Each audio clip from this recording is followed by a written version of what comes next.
એક માતાએ દીકરીને સરસ વાત કરી કે દીકરી 5 રૂપિયા કમાણી અને તે પોતે પોતાનું ઘર લીધું તો એની એમ કે છોકરાઓ આજકાલના કેવા છે કે મમ્મી પપ્પા એમને ઓલા લાગે એમ કે તકલીફ લાગે એમને એમ કે મારા ઘરમાં આવવું હોય ને તો મમ્મીને કે તો નોક કરીને આવવાનું મીન્સ કે ખખડાવીને આવવાનું એમ તો સીધા તમે ન અંદર આવી શકો. તો એના મમ્મીએ બહુ ચિંતા થઈ ગઈ એમ કે આવા છોકરાઓ આજકાલ છે કે મને અમને હેરાન કરે.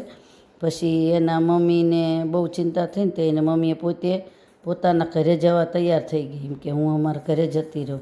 તો એના મમ્મીને એ છોકરી હાથ પકડીને કહે કે મમ્મી તું શું કામ જતી રહી છે? તો કહે કે બસ બેટા હું હવે છે ને શાંતિથી મારા ઘરે જાઉં છું અને તારે ઘરે મારા ઘરે આવવું હોય ને તો તારા માટે દરવાજો ખુલ્લો જ છે.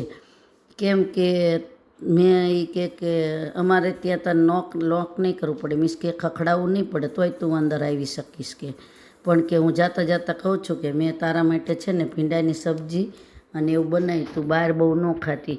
આજકાલના છોકરાઓને એવું થાય કે અમે કમાણા એટલે અમે આગળ વધી ગયા એમ પણ તોય છતાંય મા બાપ તો છોકરાઓને પ્રેમ કરતા જ હોય અને ભૂલતા નથી હોતા. એટલે આવું છે જીવનમાં.